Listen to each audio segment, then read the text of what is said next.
नमो अरहन्ताणं नमो सिद्धाणं नमो आयर्याणं नमो उवज्जायाणं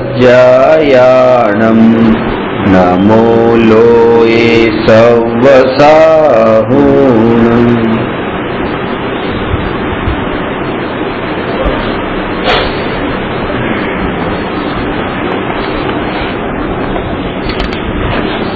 प्रश्न नंबर 265। ज्ञानी रागने हेय जाणता तथा मानता होवा छता राग केम करे छे? ज्ञानी रागने हेय जाणे छे, माने छे, छता तेमने पूर्वकृत चारित्र मोहनीय कर्मना उदय अनुसार रागादि भाव थाय छे। ज्ञानी पोताने रागादि भावना करता मानता नथी। ज्ञानी संयोगोनी जेम संयोगी भावने पण कर्मोदय जन्य जाणे छे, माने छे। 8 कर्म मां 4 कर्म घाती छे ने 4 कर्म अघाती छे। जे ज्ञानावरणी, दर्शनावरणी, मोहनी ने अंतराय ये 4 घाती कर्म छे। वेदनीय, आयु, नाम अने गोत्र आ 4 कर्म अघाती कर्म छे। घाती कर्मनो उदय भावथी संबंधित छे, संयोगी भाव, अने अघाती कर्मनो उदय ए संयोगथी संबंधित छे। जे वेदनीय, आयु, नाम अने गोत्र कर्म छे एना उदयना फळमां, एना उदयमां 12 संयोगो मळे। અને ઘાતી કર્મમાં જ્ઞાનાવરણી, જ્ઞાન, દર્શન, સુખ અને વીર્ય, જે 4 ગુણ, એ જ્ઞાન, દર્શન, સુખ, વીર્ય જે આત્માના ગુણ છે, જે આત્માના અનુજીવી ગુણ છે, એ અનુજીવી ગુણ સાથે એનો સંબંધ છે। અને અઘાતી કર્મનો ખાલી સંયોગો સાથે। તો એ અહીંયા બતાવે છે કે જેમ સંયોગોમાં પરિવર્તન કરવું એ આપણા હાથમાં નથી, એમ સંયોગી ભાવમાં પણ પરિવર્તન કરવું આપણા હાથમાં નથી। અને એવી જ્યારે પ્રતીતિ થાય છે ત્યારે તે સંયોગ અને સંયોગી ભાવનો જ્ઞાતા રહી શકે છે। સિમ્પલ એક વાત છે કે આજે એક વ્યક્તિ પાસે રહેવા માટે ઘર નથી, ખાવા માટે પણ અનાજ નથી, તેને પૈસા નથી, કંઈ નથી। એટલે એ વાતને મેં જાણી અને જાણીને મને એના પ્રત્યે બહુ ગુસ્સો આવી ગયો। આ એક ઘટના। એટલે તમે કહેશો કે હવે આના ઉપર તમે ગુસ્સો શા માટે કરો છો? મેં કીધું એની પાસે આ બધું નથી એટલે મને ગુસ્સો આવે છે। તો તમે એટલું તો સમજો ને કે જે એની પાસે નથી એમાં એ શું કરે? અત્યારે એનો કોઈ પૂર્વે કરેલા કર્મનો ઉદય એવો છે કે નથી, પણ એના કારણે આપણે ગુસ્સો કરવો એ યોગ્ય નથી। આ એક વાત થઈ। હવે બીજી વાત કે કોઈ આતંકવાદી કોઈને મારવા માટે ભાવ કરે હિંસાનો, અને એ આતંકવાદી પ્રત્યે મને ક્રોધ આવે કે આ તો જો કેટલા લોકોને મારી નાખે છે, મારી નાખવાના ભાવ કરે છે, એ મને ભાવ આવે કે એ ભાવ પણ એટલી મોટી જ અજ્ઞાનતા છે। જે અજ્ઞાનતા પહેલી હતી ને કે કોઈને પૈસા વગરનો જોઈને મેં ક્રોધ કર્યો, એવી જ રીતે આતંકવાદી પ્રત્યે મેં ક્રોધ કર્યો, એ પણ એટલી જ મોટી અજ્ઞાનતા ને મોટી ભૂલ છે। કારણ એ છે કારણ કે એ ધન વિનાનો છે પહેલો વ્યક્તિ, તો એની પાસે અઘાતી કર્મનો એવો ઉદય છે કે એની પાસે ધન નથી, અને આનો એવો ઘાતી કર્મનો એવો ઉદય છે કે એને આવા ક્રોધાદી ભાવ આવે છે, હિંસાના ભાવ આવે છે। તો બંનેને ઉદય પર જાણો, સંયોગોને પણ ઉદય અનુસાર જાણીને એ આત્મા પ્રત્યે રાગ દ્વેષ ન કરવા, સંયોગી ભાવોને પણ ઉદય અનુસાર જાણીને એ આત્મા પ્રત્યે રાગ દ્વેષ ન કરવા। કારણ એ છે કે પોતાનામાં જે ઉત્પન્ન થતા રાગ દ્વેષ છે એ રાગ દ્વેષ અને વિકલ્પોને પણ આપણે રોકી શકતા નથી। એ વિકલ્પોમાં પણ આપણું કંઈ ચાલતું નથી। પોતાનામાં ઉત્પન્ન થતા વિકલ્પો, એ કોઈને એમ કીધું કે તમે આ ભૂલ નહીં કરો, તમે આ પાપ નહીં કરો, હવે આ પાપ નહીં કરો, તમે દારૂ નહીં પીવો, નહીં પીવો એ વાત એને કીધી, તો એને જે દારૂ પીવાનો વિકલ્પ ઉત્પન્ન થતો હતો એ વિકલ્પ આપણો ભાવ તો એ હતો કે તમે દારૂ પીવાનો વિકલ્પ નહીં કરો, એક એ વાત.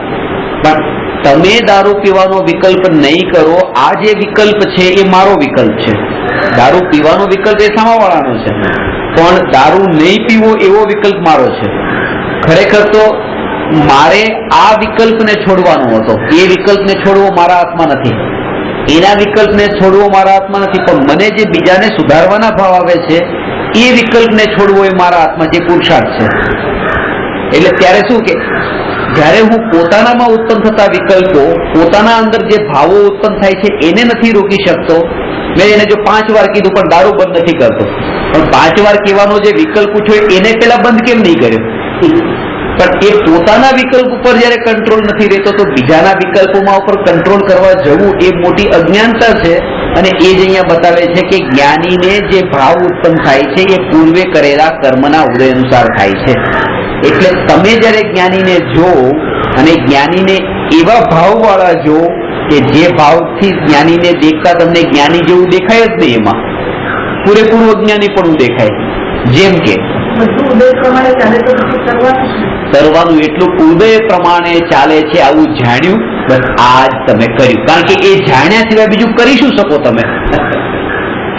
બીજું તમારી કેપેસિટી કેટલી, તમારી શક્તિ કેટલી, તમારું બળ કેટલું, તો બસ જાણવાની બહાર શું કરી શકો? આ કર્મ આપણા હાથમાં નથી, ઘાતી ન ઘાતી એ સંયોગી ભાવ નથી, ક્યાં કરવાનું નથી.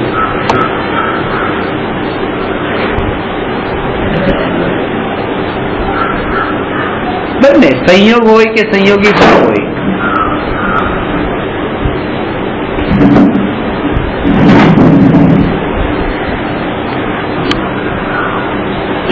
સંયોગ હોય કે સંયોગી ભાવ હોય એ બંનેનો કરતા આત્મા નથી, એનો જ્ઞાતા છે. એ જાણવા સિવાય બીજું શું કરી શકે? એ જાણી શકે, પોતાની શક્તિ એટલી જ છે જાણવા પૂરતી. એટલા માટે કે જેના જીવનના અંદર ગોલ, એના કાર્ય, એનું ફ્યુચર પ્લાન ઘણા પ્રકારનું છે, ઘણું બધું છે, એ આત્મા નથી પામી શકતા. ઘણા કામ છે. હું તમને પૂછું તમારું શું કામ છે હવે આની પછી? તમે કહેશો આની પછી મારે ઘરે જવાનું છે, જમવાનું છે, પછી કોઈને મળવા જવાનું છે, ઊંઘવાનું છે, પછી બેસવાનું છે, બોલવાનું છે. આ જેટલી પણ ક્રિયાઓ બતાવી છે આ તમારું પ્લાનિંગ તમે બતાવ્યું, સમ્યક દર્શન નહીં થાય. કારણ કે તમારા જે કાર્યો છે બધા જ કાર્યો, તમારા બધા જ પ્લાનિંગ, બધા જ વિચાર શરીરને લક્ષ્ય છે. બોલવું, બેસવું, ખાવું, પીવું, જે કંઈ પણ જાગૃતિ એવું હોય કે આની પછી પણ જ્યારે ચાલવાની ક્રિયા શરીરની થશે, મારું કાર્ય ખાલી એટલું જ જાણવાનું. જમવાની ક્રિયા ચાલતી હશે શરીરની, મારું કાર્ય એટલું જ જાણવાનું. તો એક જાણવાનું કાર્ય જે પોતાની બાઉન્ડ્રીમાં લાગે ને એ સિવાયના જેટલા કાર્ય છે બધા જ પારકી કેટેગરીમાં. અને ત્યારે એના જીવનનું એક જ કાર્ય લાગે, જાણવા સિવાય બીજું કંઈ હું કરતો નથી, કરી શકતો પણ નથી. અને જે કંઈ પણ આ બાકી બધું થઈ રહ્યું છે એ બધો ભ્રમ છે, એ બધો ભ્રમ છે ને એ વિકલ્પો છે. જો હું એમ માનતો હોઉં કે આ બધું હું કરું છું, આ ચાલું છું, આ બોલું છું, આ શબ્દો પણ જે નીકળે છે, આ શબ્દો પણ એનો કરનારો પણ હું નથી, એનો કરનારો પણ આ ભાષા વર્ગનાનો ટકરાવ છે, એનો કરનારો પણ ઉદય છે. એ હું એટલું કે બસ એને જાણ્યું, જે થઈ રહ્યું છે એને જાણવાનું.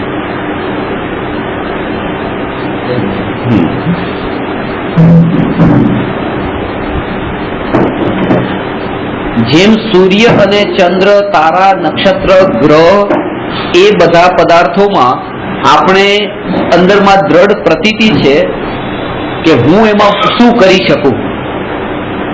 સવારે 8 વાગ્યા હોય ને સૂર્ય પૂર્વ દિશા તરફ હોય, હવે હું કેટલા વિકલ્પ કરું તો એ પશ્ચિમ દિશા તરફ આવી જાય, અને સાંજના 4 વાગે એ પશ્ચિમ દિશા તરફ ઢળતો હોય તો હું કેટલા વિકલ્પ કરું તો એ પૂર્વ દિશા તરફ આવે.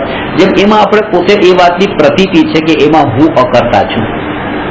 એવું અકર્તાપણું આ શરીરના પરિણમનમાં નથી કે આ તાવ આવતો હોય અને તાવ મટતો હોય તો બંને સ્થિતિમાં હું શું કરી શકું, એટલું જુદાપણું.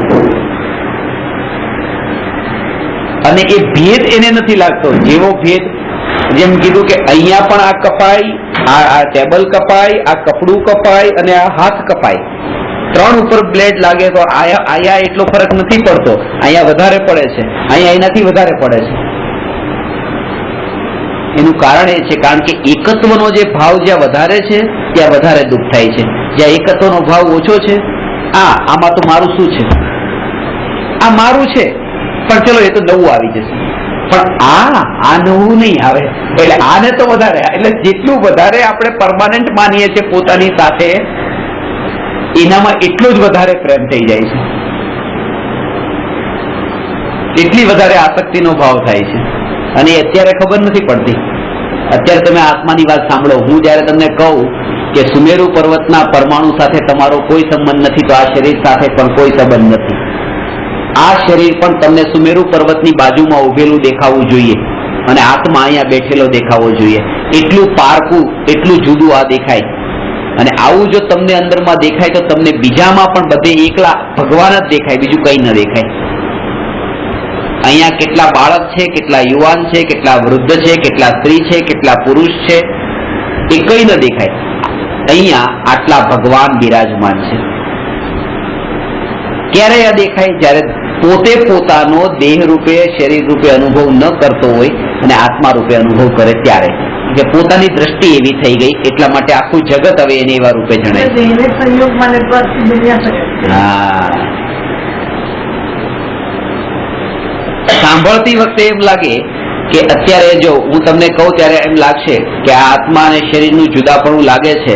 હવે આ શરીર અત્યારે છૂટે તો પણ કોઈ અંદરમાં દુઃખ નથી, ખેદ નથી, કારણ કે એ અંદરમાં જાણ્યું કે છૂટતું નથી. છૂટે એ જેને પકડ્યું હોય. આ અત્યારે છૂટું છે તો છૂટવાની વાત આવી ક્યાંથી? દેહ છૂટી ગયો એ વાત તો ત્યારે આવે જ્યારે પહેલાથી પકડીને રાખ્યો હોય. છૂટી વસ્તુને કેવી રીતે છોડવાની છે? અને એ જાગૃતિ જો બની રહી તો કોઈ પણ સંયોગો છૂટતા જ નથી, એ પણ દરેક સમયે અનુભૂતિમાં આવે. મારા પ્રવચનની કેસેટ એક બેન સાંભળતા હતા ગઈકાલે, એ સાંભળીને પછી પૂરેપૂરું એમણે મને પોતાનો અનુભવ બતાવ્યો કે મને એવું લાગ્યું કે બસ હવે આ શરીરથી હું જુદી થઈ ગઈ. હવે મને આ શરીરમાં કંઈ નથી, હવે આવો સ્ત્રી નથી, આ શરીરમાં એક પણ પરમાણુ મારો નથી. પણ કે જેવું કેસેટ બંધ કરી અને હું બાથરૂમમાં ગઈ તો એક ગરોળી મોટી હતી અને હું જોરથી એવી ચીજ પાડી ગઈ અને બહાર નીકળીને આખા ઘરમાં બધાને બોલાવ્યા. મારા હસબન્ડને કીધું આમ જો ગરોળી મોટી છે, જલ્દી કાઢો, જલ્દી કાઢો. ત્યારે ખબર પડી કે અત્યારે આ શરીરમાંથી એક અંશ પણ મોહ ઘટ્યો નથી. હજી આને પૂરેપૂરું એમ માન્યું આ હું. મેં એમને કીધું એ ગરોળી તમે જોઈ, ગરોળીએ પણ તમને જોયા. તમે આખા ઘરમાં ચક્કર મારી આવ્યા, એ ગરોળી અંદર કેટલા ચક્કર માર્યા હતા? તો કે કઈ નહીં, ત્યાં હતી. હવે વિચાર કરો કે તમારી ગરોળીનું કદ, એમાં ગરોળીનું કદ તો બહુ નાનું છે. નાના એવા કદમાં તમે આટલા ડરી ગયા. અને એ તો આપણને જોયો તો એના માટે તો કેવું લાગે, આ કોઈ મોટો હાથી આવ્યો કે શું? ડાયનાસોર આવ્યો કે શું? અને એ ગરોળી તો એ ત્યાં રહી છે. તમે ખાલી વિચાર તો કરો કે તમારા કરતા તો એ કોઈ કેસેટ નથી સાંભળી, કીધું પ્રવચન તમે સાંભળીને પણ આટલા ભાગાદોડી કરી. તો કે શું કરું? મેં કહું હવે તમે પ્રેક્ટિકલ કરો, જે સાંભળ્યું છે એનું પ્રેક્ટિકલ કરો. એક હવે ભાગાભાગી પહેલા એક વખત બંધ કરી દો. બાથરૂમનો દરવાજો ખુલ્લો છે, તમે બહાર ઉભા છો, એ ગરોળીને ખાલી જુઓ. હવે એ મને કરડતી નથી, મારતી નથી, એનું કોઈ ઝેર અત્યારે મને ચડતું નથી, એ મને કોઈ રીતે નુકસાન કરતી નથી. એ ત્યાં એની જગ્યાએ છે, હું અહીંયા છું.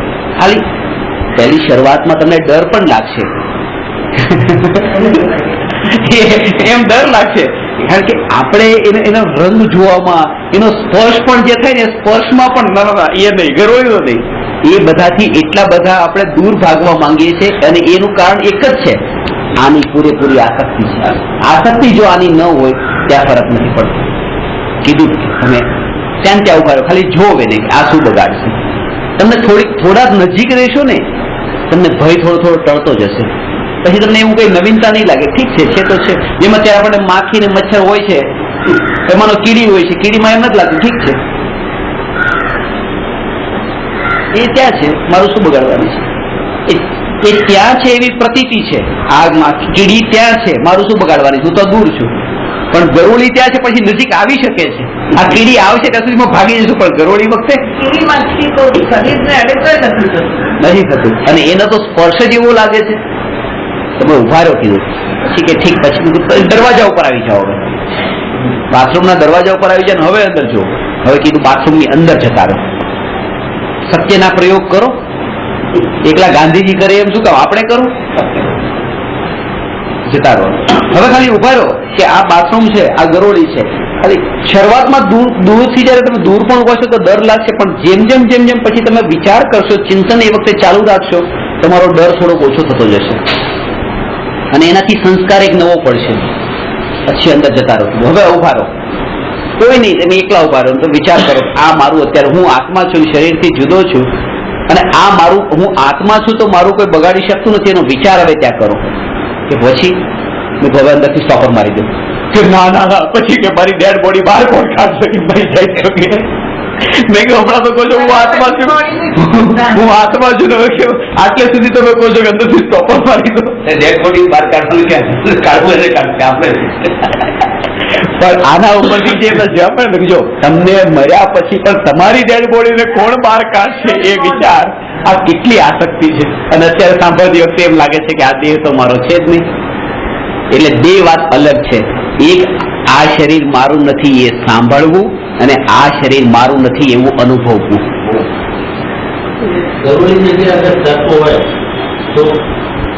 ગમે તે હોય, બરાબર છે.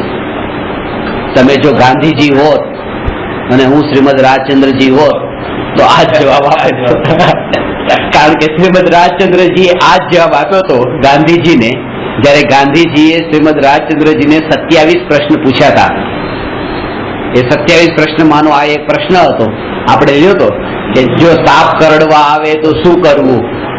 ખાલી હોય તો નહીં, તમે તો ખાલી હોવાની પૂછ્યું. આ તો કઈ કરડવા જ આવતો હોય તો શું કરવું. રૂમમાં બંધ છો તમે, ચારે બાજુથી બંધ છે, સાપ તમને કરડવા આવે છે, શું કરવું? કૃપાળુદેવનો જવાબ જે છે ને,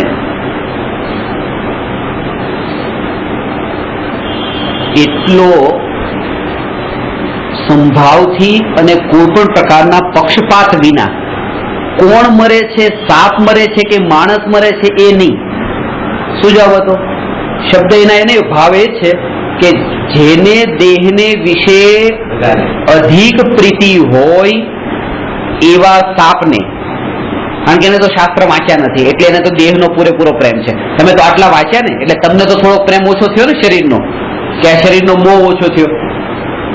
તો જેને દેહનો પ્રેમ આટલો વધારે છે અને અહીંયા દેહનો પ્રેમ ઓછો થયો છે, એમ સમજો કે એને સાપને દેહનો પ્રેમ 90% છે, અને આપણે આ સાંભળીને દેહનો પ્રેમ 70% થયો છે.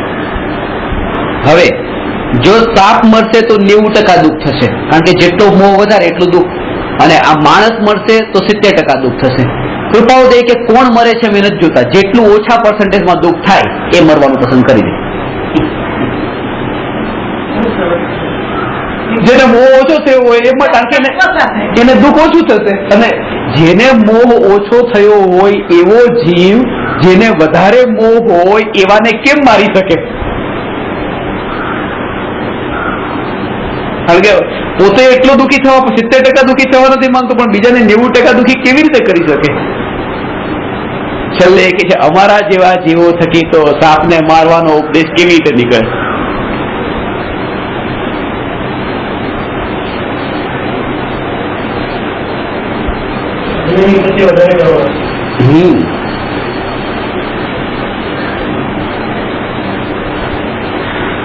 એને પૂરેપૂરી આસક્તિ છે. પછી આ બેનને મેં એ પણ કીધું, ગરોળી પછી પકડાવી લીધી, કોઈ નોકર જોડે કે એવી રીતે કઈ કરે, પછી મોકલાવી દીધી. મેં કઈ મોકલાવી દીધી. મેં કહ્યું હવે જો તમે ખાલી આને કોઈને બતાવ્યું કે અહીંયા ગરોળી છે, પછી એને મોકલાવી. હવે એ નોકરે ત્યાં ગરોળીને મારી નાખી હોય, કંઈ પણ કર્યું હોય, આ તો એક એનું દર્શન. આવી રીતે ઘણી વખત થાય. કોઈને આપણે કીધું સાપ નીકળો, પકડીને જાય, મારી પણ નાખે, વીછી નીકળો ત્યાં મારી નાખે, આપણને ખબર નથી. તો તમારું એને બગાડ્યું તું શું? કઈ લેવા દેવા વગર ઇનડાયરેક્ટલી હિંસાના કારણ તો બની ગયા ને તમે. તો એવી રીતે આમાં કઈ બગાડતું, પણ અંદરમાં જો તમે આગળનો આવી રીતે બધો વિચાર કરો તો એમ લાગે કે આ જીવ માટે કોઈ ભાવ કરવા યોગ્ય નથી. અભ્યાસ તો અત્યારથી કરો, આટલો તો અભ્યાસ કીધું શરૂ કરો.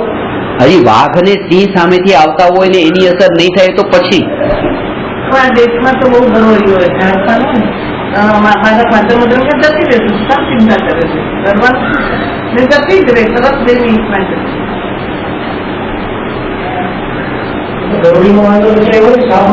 હા. અને ગરોળીમાં વાંધો છે જો અડતી હોય તો. લગભગ કોઈ માણસ નહીં કરે ગરોળી. હા, તમને ગરોળીમાં વાંધો નતો આવતો એમ. લગભગ ગરોળી કોઈને કરડતી નથી. અરે નથી જ કરડતી. કરતી નથી તો ક્યાં સાંભળ્યું નથી કે ગરોળી કોઈ કરી નથી. કરડતી જ નથી. અમે તો બહુ દેખી છે. ગરોળી દૂધમાં પડી ગઈ હતી, એનો એક છોકરો હતો. એ તો ઝેર અંદર હોય. એ વાત જુદી. એ તો મારે ના એ તો પેલો કરડી ગયો ગરોળી ને, એમ કયો ને. એ ગરોળી ને કરડ્યો, ગરોળી એને ક્યાં કરડી હતી? જે અંદર પડી ગયું ને એ ગરોળી એનામાં આવી ગઈ. દૂધમાં પડી મરી ગઈ. હા. એ તો એવું થાય. હમણાં ત્યાં ગુજરાતમાં જ એવું થયું. આવણા શેરડીનો રસ નું કઈક તેમ હોય, શેરડીના કઈક કાંઠાના અંદર હતું એવી રીતે ગરોળી અને આવી ગઈ. અને પેલા એ કીધું કે 8 ચકાચક એવી રીતે શેરડી રસ્તા 8 ગ્લાસ, 2 ગાડીમાંથી 8 જણા ઉતર્યા અને પીધા 8 ત્યાં ખલાસ થઈ ગયા.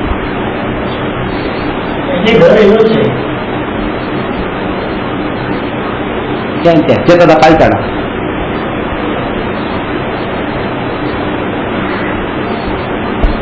અને વાતો કરતા કરતા જાય.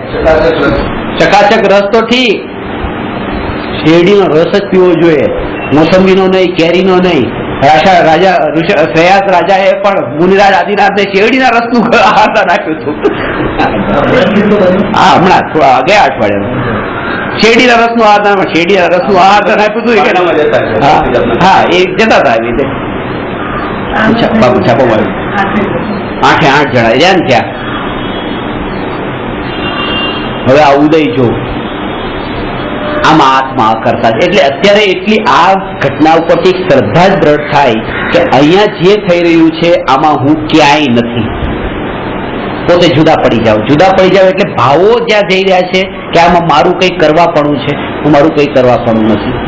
ઘરમાં મારું આટલું ફર્નિચર છે, આટલું મોટું મારું ઘર છે, આટલા છોકરા છે, બેંકમાં આટલા પૈસા ખાતામાં પડ્યા છે, આટલી મારી પ્રોપર્ટી પડી છે, આમાં મારું કાંઈ નથી. આ બધું ઉદય અનુસાર થઈ રહ્યું છે, મેં કંઈ કર્યું નથી. જેવી રીતે ઉદય હોય છે, ખાલી મેં આ જે કરું છું કે આ મેં કર્યું એ ભાવ છે, એ ભાવ જ હજી મને અહીંયા ભટકાવી રહ્યો છે. અને જ્ઞાનીને આ ભાવ નથી. જ્ઞાની કરે છે બધું, પ્રશ્ન એ જ છે. જ્ઞાની જયારે જાણે છે કે સંસાર છોડવા જેવો છે, સંસારમાં રાગ કરવા જેવો નથી, પત્ની છોકરાનો રાગ કરવા જેવો નથી, તો જ્ઞાની પછી આ પત્ની છોકરા જોડે રાગ કેમ કરે છે?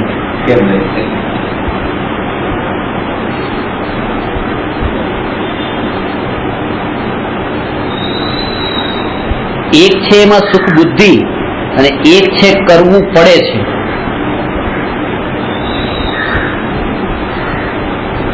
એ ભૂમિકામાં કરવું પડે છે. એનાથી આપણે કરવું પડે, એનાથી આપણે કહેતા દસ્તામાં એક કરવાપણામાં જ્ઞાતા જ્ઞાન ધારા ચાલુ હોય છે નિરંતર. અહીંથી સ્ટેશન પર ગયા, 1 લાખ રૂપિયા અહીંથી લઈને બોરીવલી જવું છે.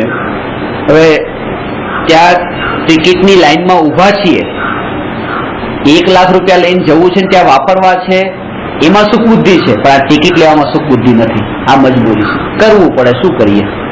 આ લાઈનમાં ઊભું રહેવું પડે છે, શું કરીએ? તો એ સુખ નથી એમાં કે જો કેટલી સરસ લાઈનમાં ઉભો છું, આમાં પછી મારો નંબર 1, 2, 3, આમ જો કેટલું સારું છે, હમણાં હું ત્યાં જઈશ, ટિકિટ લઈશ, કેટલી સરસ મજાની ટિકિટ આવશે. કાંઈ નથી. આ બધામાં સુખ નથી માનતા, પણ કરવું પડે છે. એ ટિકિટને જોઈ, ટિકિટ ખિસ્સામાં મૂકી, સુખ બુદ્ધિ એમ કે આમાં કઈ સુખ નથી. ઠીક છે, એવી રીતે જ્ઞાની દુકાન પર બેઠા હોય ને લાખો કરોડો રૂપિયા પણ ગણતા હોય, આવ્યા ને જોયા, બસ પતી ગયું. આમાં સુખ બુદ્ધિ નથી. આ ભૂમિકામાં આવું કરવું પડે છે. સુખ બુદ્ધિ તો ત્યાં છે જ્યાં જવાનું છે, પોતાના સ્વભાવમાં અને મોક્ષમાં. સુખ બુદ્ધિ ત્યાં છે. આ બધું વચ્ચે આવવા વાળા વિરામ સ્થાનો છે, જે અટકાવવા વાળા છે. પાછા નિમિત્તો છે. જો અટકી જવા માંગતો હોય જીવ તો ન અટકે તો પછી નીકળી જાય નોન સ્ટોપ. અહીંથી અમદાવાદ જવું હોય તો સુરત આવશે. એ સ્થાન છે અટકવા વાળું, અટકવા વાળું સ્થાન છે. પણ એના માટે જેને અટકવું હોય, દુરંતોમાં બેસી જાવ તો નોન સ્ટોપ. અને અટકવું ન હોય એના માટે સ્થાન જ નથી.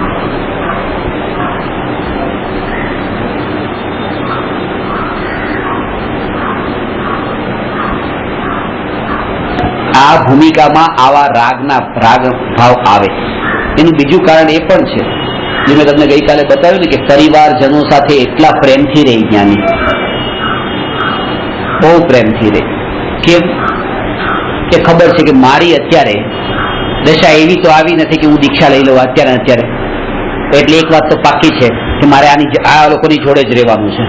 હવે આ લોકોની જોડે ખટપટ કરીને રહેવું કે શાંતિથી રહેવું? રહેવાનું તો આની જોડે જ છે. તો પછી શા માટે ખોટી ખટપટ કરવી? પ્રેમથી જ રહો. એ સ્થિતિ નથી આવી, આવશે તો પછી નીકળી જ જવાનું છે. પણ અત્યારે હજી એવી સ્થિતિ નથી આવી, ત્યાં સુધી સારી રીતે રહી રાગથી. પુરુષાર્થ ચાલુ જ છે. આ જે છે ને, આ પણ એક પુરુષાર્થ જ છે. પોતાની દશાનો સ્વીકાર, કે મારી એ દશા નથી આવી, અત્યારે હું આ દશામાં છું, આ સ્વીકાર પણ એક પુરુષાર્થ છે. જાણ્યું ને? અત્યારે તો આપણે જે ભૂલ થઈ રહી છે ભૂલ જ લાગતી નથી. આમાં ભૂલ શું કરીએ છીએ? અત્યારે અહીંયા બેઠા બેઠા શું ભૂલ કરીએ છીએ? કહો, અત્યારે બેઠા બેઠા શું ભૂલ કરીએ? માથા ઉપર છત પડે, મેં શું ભૂલ કરી? હું તો શાંતિથી બેઠો હતો, તો મને આવું દુઃખ કેમ પડ્યું? આ ભૂલ કરી છે. અત્યારે પણ ભૂલ કરતા હતા, શરીરને પોતાનું માન્યું એટલે દુઃખ થયું છે. આ ભૂલનું દુઃખ છે. ભૂલ ન કર્યું તો દુઃખ થાત કેવી રીતે? ત્યાં રહેતા જ નહીં. એટલે હવે એક બાજુની પૂરેપૂરી થિયોરી અને એક આ પૂરું પ્રેક્ટિકલ. હવે થિયોરીમાંથી હટીને આપણે પ્રેક્ટિકલ પર આવવું છે. ભલે ઓછું વાંચવાનું થાય, ઓછા પ્રશ્ન થાય, ઓછું જાણકારી, જ્ઞાન ઓછું થાય, ભલે. કારણ કે એકલું જ્ઞાન વધે ને ત્યારે પછી એ ઝેર જેવું થઈ જાય, ખતરનાક થઈ જાય. ખાલી જ્ઞાન જેમાં વૈરાગ્યનો અંશ ન હોય. પેલા 5 શાસ્ત્ર જાણતા હતા, પછી 50 જાણ્યા, 50 પછી 500 જાણ્યા. 500 જાણ્યા પછી જે લોકો સ્વાધ્યાયમાં આવ્યા ને હાથ ન જોડે આમ પ્રણામ કરે તો ખબર નથી પડતી. તમે પ્રણામ આમ કરવાના હોય, અને આમ કરો તો આમ નહીં, પછી આમ કરો, થોડા ઝૂકો, અને પછી અષ્ટાંગ ને ષષ્ટાંગ ને જે થતા હોય બધા. કારણ કે વૈરાગ્ય જ્યાં ન હોય ને એકલું જ્ઞાન વધતું હોય ને ત્યાં એ કશાયનું કારણ બની જાય. એટલા માટે થિયોરીમાંથી હટીને હવે પ્રેક્ટિકલ ઉપર.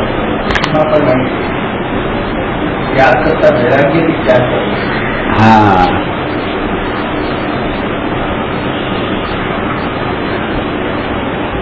નહીં તો જે એ વૈરાગ્ય જે ત્યાગ લાગે છે ને, એ ત્યાગ પણ એક રાગ હોય છે. પાછો ત્યાગવાનો રાગ હોય છે. ત્યાગવાનો રાગ હોય છે. એક બેનને વર્ષી તપ કરવું તો 2 મહિનાનું વર્ષી તપ કર્યું અને પછી છોડી દીધું. અને હસબન્ડને ના પાડી નથી કરવું. તો કંઈક 6 મહિનાથી હસબન્ડ સાથે અબોલા હતા. પછી મારા કોન્ટેક્ટ ધર્મના ક્લાસમાં આવતા થયા. મને કે આ ધર્મ માટે તો બરાબર છે, ધર્મના માટે તો બલિદાન આપી દેવું જોઈએ ને ગમે એનું. સારું બલિદાન બોલ્યા છે, આપણે બલિ ચડાવવા નથી બોલ્યા. આ તમે શું કરો છો કીધું? આ ધર્મ નથી, આ અધર્મ છે મોટો. તમે જેટલો આ આગ્રહ ત્યાગનો પણ તમે રાગ કરી બેઠા હતા કે મારે તો ત્યાગ કરવો જ છે, મારે તો ત્યાગ કરવો જ છે, મારે તો વર્ષ સુધી આહારનો ત્યાગ કરવો જ છે. એ આહારના ત્યાગનો રાગ એ તમને આ દ્વેષમાં લઈ ગયો છે. ત્યાગનો રાગ ન હોય, રાગનો ત્યાગ હોય, એનું નામ વૈરાગ્ય.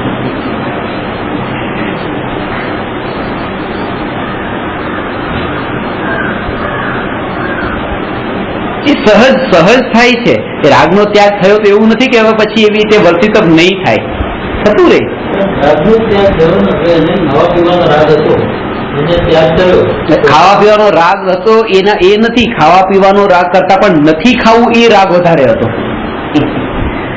ખાવા પીવાનો રાગ છોડ્યો નથી, રાગ છોડી દીધો તો પછી ખાવાનું જ યાદ ન આવે, એનું નામ રાગ છોડ્યો. જે વસ્તુનો રાગ છોડો એનો મતલબ કે એ વસ્તુ તમે પછી યાદમાંથી નીકળી ગઈ.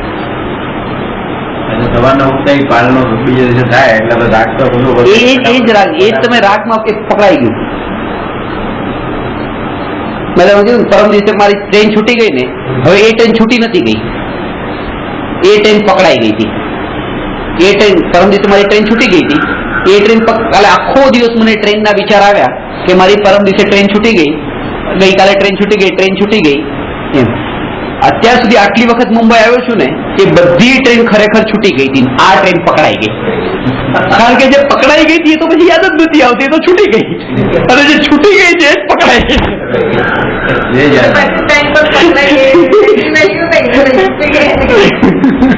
કહેવાનો વિકલ્પોમાં તો એ જ પકડાયેલી છે જે છૂટી ગઈ છે, બાકી જેટલી આજ સુધી પકડાઈ હતી અહીંયા આવવાની એ બધી તો છૂટી ગઈ હતી.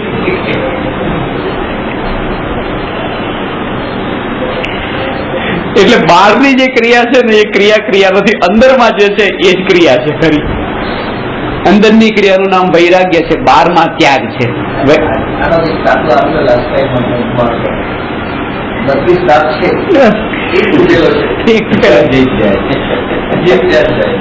ખાલી ખૂણા ઉપર ધ્યાન વધારે જાય છે, આખો રૂમ ભરેલો હોય તો પણ એ ખાલી ખૂણા અહીંયા કઈક હોત તો હજી સારું લાગે છે.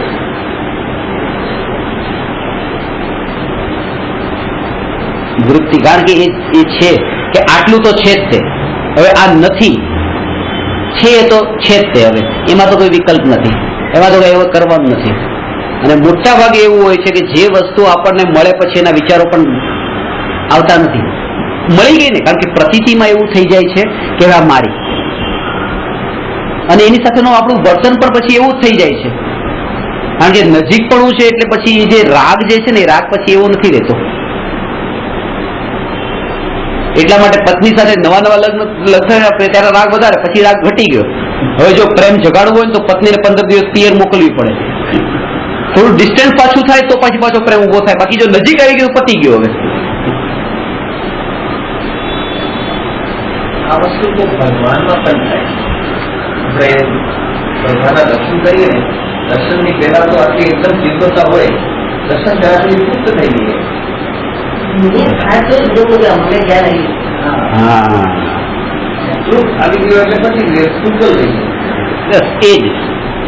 ચેન્જીસ એને ગમે છે, બસ ઇન શોર્ટ ચેન્જીસ ગમે છે. અત્યારે આ કરીએ છીએ કંઈક નવું, હવે દર્શન કરીએ છીએ હવે કંઈક નવું. બધું રાગ જ છે ને, પણ રાગનું પરિવર્તન છે. સબ્જેક્ટ બદલાય છે. આપણે ભગવાનનું જે છે કે સામાયિક કરવાનું કે ઉપાસના બધા સબ્જેક્ટ બદલાય છે. એકચ્યુઅલમાં રાગ બદલાતો નથી. રાગ ક્યાંનો ક્યાં છે, પ્રતિ નથી છૂટતી. અંદરની જે વૃત્તિ છે ને વૃત્તિ ત્યાં રીતે છે. વિષયો બદલાણા છે ખાલી. જાત્રામાંથી છે ને શિક્ષકથી જાઓ, જુનાગઢ જાઓ, અહીંયા જાઓ, અહીંયા જાઓ. હવે આગળ અનંતાનુબંધી કષાયના ઉદયજન્ય રાગાદી ભાવનો જ્ઞાનીને અભાવ હોવાથી રાગાદી ભાવની શક્તિ પણ મંદ હોય છે. જ્ઞાનધારા તથા કર્મધારા વચ્ચે ભેદ થયો હોવાથી પાપ વૃત્તિ તથા પ્રવૃત્તિના કાળે પોતાને જ્ઞાયક જ માને છે. જ્ઞાનીને ક્રમબદ્ધ પર્યાયની શ્રદ્ધા અટલ થઈ હોવાથી જ્ઞાની ઉદયજન્ય વિકલ્પોને પણ સહજ જાણે છે. સહજ જાણવાનો અર્થ છે કે જ્ઞાન એ સહજ ક્રિયા છે, એનો સ્વીકાર, એનું નામ સહજ જાણપણ. એનો અર્થ શું થયો? જ્ઞાન સહજ ક્રિયા છે. હું તમને એમ કહું કે તમે હવે આ જગતનું બધાનું કરવાનું, સારું ખરાબ કરવાનું બંધ કરી દો. તમે કીધું ઠીક છે, એ તો આમે હું કરી શકતો નથી. હવેથી હું શું કરું કે તમે જ્ઞાતા રહો, જ્ઞાતા રહો, જ્ઞાતા રહો. જે થઈ રહ્યું છે એને જ્ઞાતા રહો. શરૂઆત ત્યાંથી નહીં કરવી. અત્યારે આ જે અહીંયા થઈ રહ્યું છે એનો હું જ્ઞાતા રહું. જ્ઞાતા રહું એવો વિકલ્પ ઉઠ્યો એનો મતલબ એ કે એની આગલા સમયે હું જ્ઞાતા નથી, પણ આત્મા તો અનાદિકાળથી દરેક સમયે જે થઈ રહ્યું છે એનો જ્ઞાતા જ રહ્યો છે, બીજું કઈ કર્યું જ નથી એને. જ્ઞાતા મારે રહેવાનું નથી. જ્ઞાતાપણું જે નિરંતર અનાદિકાળથી ચાલી રહ્યું છે, જે જાણપણું આની જાગૃતિ, બસ આટલું કામ મારું, હું જ્ઞાતા છું. આવું જયારે અંદરમાં પ્રતીતિમાં આવે ત્યારથી એમ બોલવામાં આવે કે હવે આ જ્ઞાતા દ્રષ્ટા રહી છે. જ્ઞાતા દ્રષ્ટા રહેવાનું નથી, જ્ઞાતા દ્રષ્ટા તો છું, પણ જ્ઞાતા દ્રષ્ટાની પ્રતીતિ શ્રદ્ધા કરવાની છે કે આ જ હું છું, એ સિવાય હું બીજું કઈ નથી. તો બે ક્રિયા થઈ ગઈ કે આજ સુધી અનાદિકાળથી ઘણું બધાનું કર્યું અને હવેથી મારે બધાનું કરવાનું બંધ કરીને જ્ઞાતા રહેવું છે. એમ નહીં, અનાદિકાળથી પણ જે ઉદય અનુસાર થતું હતું એને પણ હું આત્મા જાણતો તો એ સિવાય કઈ કરતો નતો, પણ એ વાતની મને જાગૃતિ નથી. હવેથી હું એની જાગૃતિ રાખીશ. આજ પુરુષાર્થ ત્યાં કરવાનું નથી, એટલા માટે સહજ પણ કીધું છે. આ સહજ શબ્દનો અર્થ થયો વિકલ્પોને પણ સહજ જાણે છે.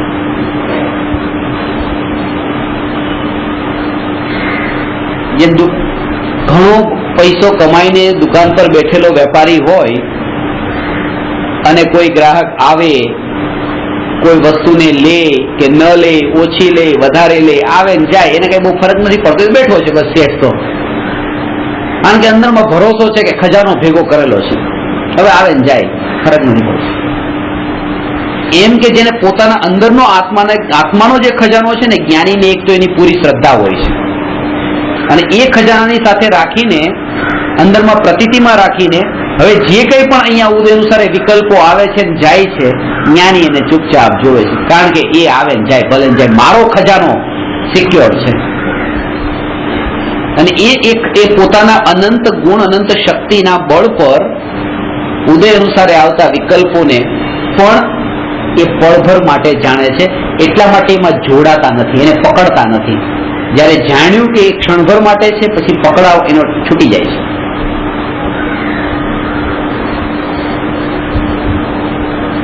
અત્યારે આપણે આ શરીરને ક્ષણિક છે, પણ આપણે એમાં નિત્યની સ્થાપના કરી છે, નિત્યની ક્ષણિકમાં નિત્યની સ્થાપના કરી છે. એટલા માટે એના લક્ષ્ય કંઈ પણ કહેવામાં આવતું હોય, શરીરનું જે નામ છે, નામના કોઈ અવગુણ કે બતાવતું હોય, એની ટીકા નિંદા કરતું હોય તો જ અસર થાય છે. પણ જો જાણે કે આ ક્ષણિકની ટીકા છે, આ નિત્યની ટીકા નથી, આ ક્ષણિકની ટીકા છે, નિત્યની ટીકા નથી. કેમ કે નિત્ય જે છે એની ટીકા સામેવાળો કરી શું શકે? એ નિત્યને જાણવો જોઈએ ને. પેલા એ જાણતો જ નથી, એને ખબર જ નથી નિત્ય શું છે.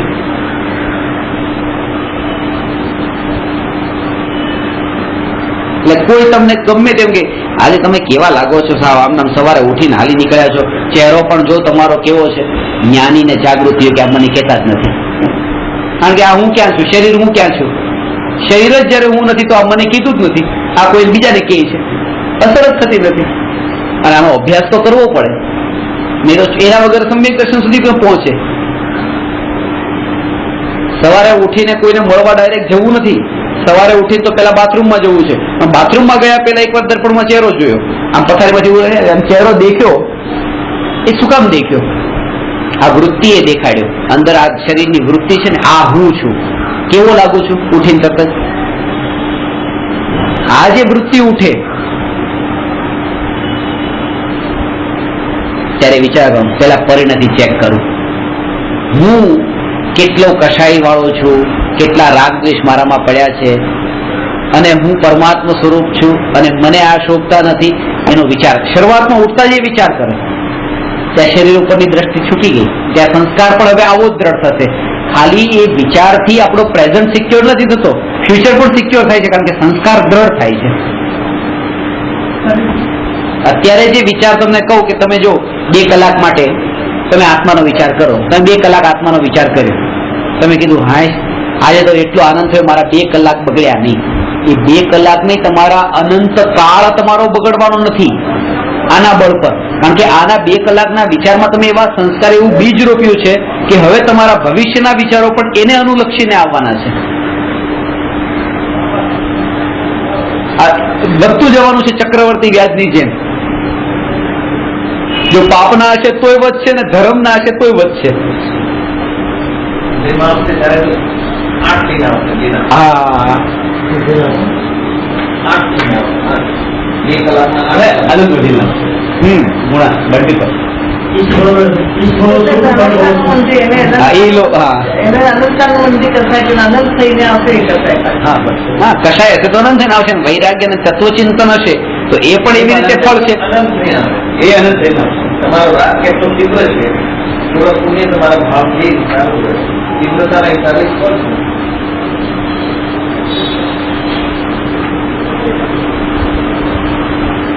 વિકલ્પો, વિચારો, આપણું જ્ઞાન, આ જે જ્ઞાન છે એ ભાગે છે. એવા એવા એવા એવા જગ્યાએ જ્ઞાન જાય, આનો વિચાર, આનો વિચાર, આનો વિચાર, એનો વિચાર, કેવા કેવા વિચારો આવી જાય આપણે. અને એવા ધારા રૂપે એક બ્રેક નથી, ચાલુ ચાલુ ચાલુ ચાલુ ચાલુ ચાલુ વિચાર. પાણીનો સ્વભાવ છે વહેવું, એમ જ્ઞાનનો સ્વભાવ છે વહેવું. પાણીનો સ્વભાવ છે જ્યાં ઢાળ હોય ત્યાં વહેવું, એમ જ્ઞાનનો સ્વભાવ છે કે જ્યાં રાગ દ્વેષના ભાવ હોય ત્યાં વહેવું. જેમાં તમને કશાય ભાવ એટલો તીવ્ર હશે, રાગનો કે દ્વેષનો, જ્ઞાન તરત ત્યાં જશે. અને જો એ ઢાળ ન પાણીનું ત્યાં ત્યાં રહી જવું, એવી રીતે જો કશાય ન હોય તો જ્ઞાનનું જ્ઞાનમાં સ્થિર થઈ જવું, પછી એ વહેતું નથી, ત્યાં ત્યાં સ્થિર થઈ જાય છે, પોતે પોતાનામાં સ્થિર થાય છે. રહેવાનું કારણ આ છે. વહેવત. અત્યારે જો તમે બેસી ગયા પલોઠી વાળીને, બસ મારે આ વિચારોને આત્મામાં લગાડવા, હું આત્મા છું, હું આત્મા છું, હું આત્મા છું, હું આત્મા છું, હું આત્મા છું. પણ એ જે પત્નીનો જે રાગ છે, છોકરાનો રાગ છે, એ રાગ તો ખેંચીને લઈ જવાનો છે. એ ઢાળ છે, ઢાળમાં તમે પાણીને રોકવાની કોશિશ કરો, રોકાવાનું જ નથી. એ ઢાળ મટવો જરૂરી છે. અને એ ઢાળ ત્યારે જ મટી શકે જ્યારે તમે એ જાણ્યું કે એ ક્ષણિક છે, એ કોઈ નિત્ય રહેવાના નથી. એની મહિમા ટળી જાય, અસારતા લાગી જાય, તો હવે એમાં તરફ જતું જ્ઞાન પણ અટકી જાય. કારણ કે કશાય એવો ન રહ્યો, અસારતા લાગવી જરૂરી છે. મહિમા જો એની લાગતી હોય તો રાગ પણ થવાનો છે, દ્વેષ પણ થવાનો છે.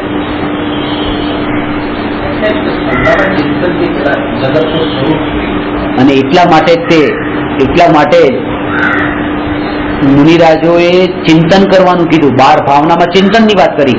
ભાવના એટલે ચિંતન કરવું, વારંવાર ચિંતન કરવું, ઊંડાણથી ચિંતન કરવું. અને આત્માનું નહીં બતાવ્યું, પહેલા જ બતાવ્યું અનિત્ય. નિત્યની વાત તો પછી કરજો, પહેલા તો આ બધાને અસાર જાણો. જો એ ચિંતન તમારું બરાબર થયું તો નિત્યનો અનુભવ સહજ છે. પછી પીઠ પડતું થઈ છે જ નહીં. અને પરિચય અનાધિકારથી અનિત્યનો છે, એટલે અનિત્યના ચિંતનના બળ પર નિત્ય શું કહેવાય. અને એવા જ્ઞાની કે જે જ્ઞાનીને અનિત્યનો બોધ થયો છે, તો પણ એવું ચિંતન ચાલુ છે. પાછું 12 ભાવોનું ચિંતન મુનિઓ પણ કરે છે. મુનિને તો આત્મા મળી ગયો, હવે ચિંતન કરવાની શું જરૂર? હજુ દ્રઢતા, આ જગત અનિત્ય અનિત્ય. હા, એકવાર ખબર પડી કે આમાં સુખ નથી, સુખ નથી, સુખ નથી, તો પછી વારંવાર એકનો એક વિચાર કેમ કરવાનો? હજી દ્રઢતા. જેમ ખબર છે કે એકવાર લગ્ન કરી લીધા, પત્ની મારી થઈ ગઈ, તો વારંવાર તું મારી જ છો, મારી જ રહેવાની, તું મારી જ છો, મારી જ રહેવાની છો, આઈ love you, I love you, આ બધું બોલવાની શું જરૂર છે? હવે થઈ ગઈ છે ને પોતાની, હજી દ્રઢતા આવે કે ના આ મારી જ છે.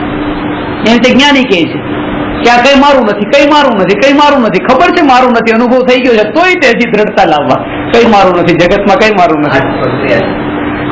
ધારા ચાલુ ચાલુ એની રહે. હજી કાચી અવસ્થા છે ને, એટલા માટે આ વિચારની ધારા રહેવી જોઈએ. તત્વ થઈ ગયું કોઈ પણ વ્યક્તિ કે વસ્તુ માટે પછી એની ધારા ચાલુ થઈ જાય. આખું વિશાળ દ્રષ્ટિથી પોતાનું બોલ બદલી નાખ. આપણે જે છે ને, બસ હવે તો મને કઈ બોલો ને, મારે ગુસ્સો નથી કરવો, મારે બસ ગમે એવી મારી સ્થિતિ હોય, મારે અભિમાન નથી કરવું, મારે કોઈ પણ કામ માટે માયાચારી નથી કરવી. એમ નાના નાના વિષય નહીં, આખું એક પૂરું સ્વરૂપ સમજી લો કે મારે ક્યાં જવાનું છે. એમ તો બધું એમ આવી કે એમાં બધું પછી ન હોય. એટલે એક એકને પકડવા જશું ને એક એકને કાપવા જશું, એ નહીં કપાય. એને મૂળથી કાઢવાનું છે. ઝાડની ડાળીઓને નથી કાપવાની, ડાળીઓને કાપવાથી એવું છે કે જેટલી ડાળીઓ વધારે કાપો એટલું ઝાડ વધારે વિકસે, એટલું ઘાટું થાય. મારે તમારા પર ગુસ્સો કરવો જ નથી, મારે ગુસ્સો કરવો જ નથી. આ એક ડાળી કાપી, મારે હવે કોઈ લોભ નથી રાખવો, બસ લોભ છોડી દેવો છે. આ ડાળી કાપી, એના મૂળમાં જાઓ, અને મૂળ એનું મિથ્યાત્વ છે કે આ જેનો ઉપર મને ક્રોધ આવે છે, જેના કારણે મને માન આવે છે, જે વસ્તુની પ્રાપ્તિ માટે હું માયાચારી કરું છું, જેના માટે હું લોભ કરું છું, આ કોઈ સુખરૂપ નથી, અસાર છે. આવું સમ્યકતું જયારે પ્રગટે તો મૂળથી એ મિથ્યાત્વ ગયું, આ ડાળીઓ બધી ઓટોમેટિક. જગતનું સૂત્ર એક જ છે. આ જગતનું સૂત્ર એક જ છે. આ બધું બધું. અને એને સ્વભાવથી જાણી લો, પાછું સ્વભાવથી જાણી લો, સ્વભાવથી જાણી લો. તમારે જરૂર પડે જ્યારે તમે મારી પાસે ફોન કરો 10, અને મારે જરૂર પડે ત્યારે પછી હું તમને ફોન કરું, તમે 10 ફોન કરો, હું એક પણ ફોન ન ઉપાડું, અને પછી મને જરૂર પડી એટલે મેં ઉપર કર્યો એટલે તરત તમે જો હવે ગરજ પડી જો કર્યો ને, એ વિચાર પણ નહીં કરો. આમ જ હોય સંસારનું સ્વરૂપ, આવું છે. આમાં કોઈ ભાવ ન કરવાનો હોય. સંસાર એનું નામ જ છે. સંસાર વિશે જો સુખ હોવે તો તીર્થંકર ક્યુ ત્યાગે, ક્યુ ત્યાગે, શું કામ છોડીને જતા રે? એને સ્વભાવથી ઓળખે. દ્વેષ પણ ન થવો જોઈએ, સ્વભાવ છે. જેમ પાણી ઠંડુ છે, ગોળ મીઠો છે, લીંબુ ખાટું છે, મરચું તીખું છે, કારેલું કડવું છે, એવી ત્યાં સંસાર સ્વાર્થી છે. એ સ્વભાવ છે, અને સ્વભાવને જાણતા ક્યારેય દુઃખ ન થાય. અજ્ઞાનના પડદા ખુલી ગયા એનો આનંદ થાય, જે આજ સુધી નથી ખબર, જે આજ સુધી નથી ખબર. સંસાર સ્વાર્થી છે એટલે હું દુઃખી નથી, સંસાર સ્વાર્થી છે એની નથી ખબર એટલે હું દુઃખી છું. અને એ જ્યારથી ખબર પડે, જ્યારે જ્ઞાની સુખી થયા ત્યારે સંસાર સ્વાર્થી મટી નતો ગયો, સ્વાર્થીનો સ્વાર્થી જ રહ્યો, પણ જ્ઞાનીને ખબર પડી એટલે દુઃખ મટી ગયું. અજ્ઞાનતા દુઃખ છે અને જ્ઞાન એ સુખ છે.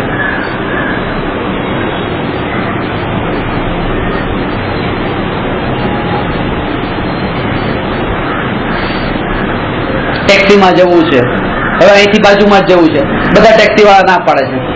આ બધા ટેક્સી લાંબા લાંબા ભાડા મળતા હોય તો આવે, આ ટૂંકા ભાડામાં કોઈ ના આવે, 17 રૂપિયા માટે કોઈ ના આવે, કોઈ ના આવે. આવું જ હોય સંસારમાં પણ. આ તું આ કુર્તા શું કામ કરે છે અત્યારે ખોટી? આપણે પણ ના જઈએ, આપણે પણ આપણે પણ ના જઈએ. અરે તમને આજે તાત્કાલિક કે 1770 મળશે મિનિમમ ના, ટેક્સી ચલાવી છે ના, એ નથી ચલાવી. લાખ રૂપિયાનો ગ્રાહક આવે 100 રૂપિયાના ગ્રાહક ની પણ મગજ મારી ગયો કે આગળ લાખ રૂપિયાના ગ્રાહક નથી. હોલસેલ વાળા રીતે એક છૂટક વસ્તુ ના આપે. આ બધી માથાકૂટમાં ક્યાં પડવું કે એમ જ બધી આવું સંસારનું સ્વરૂપ હોય.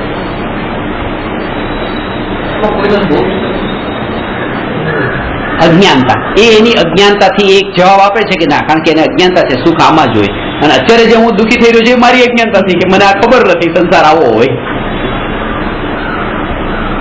એ અજ્ઞાનતા દુઃખી છે, ના અજ્ઞાનતા દુઃખી છે, એ બધે દુઃખી. અમે એના પ્રસંગમાં, બધા પ્રસંગમાં જઈએ, એ આપણા એક પણ પ્રસંગમાં નથી આવ્યા, એક પણ પ્રસંગમાં નથી આવ્યા. મારા ઉમરાળો પ્રસંગ હતો, મંદિરનો પ્રોગ્રામ હતો, તો એક બેનને આમંત્રણ આપ્યું, એ આવ્યા નહીં. હું કેમ નહીં આવ્યા? અમારા ઘરે 4 લગ્ન થયા, 2 દીકરા અને 2 દીકરી, તમે એકમાં આવ્યા? હા, તો તમે એકમાં આવ્યા, ત્યારે અમે તમને કઈ ન કીધું. મેં કીધું મારે લગ્ન નતા કરવા એટલે હું તમારા લગ્નમાં નતો આવ્યો, પણ તમારે ભગવાન થવું છે કે નહીં, તો મારા ભગવાનના પ્રસંગમાં આવવું પડે તમારે.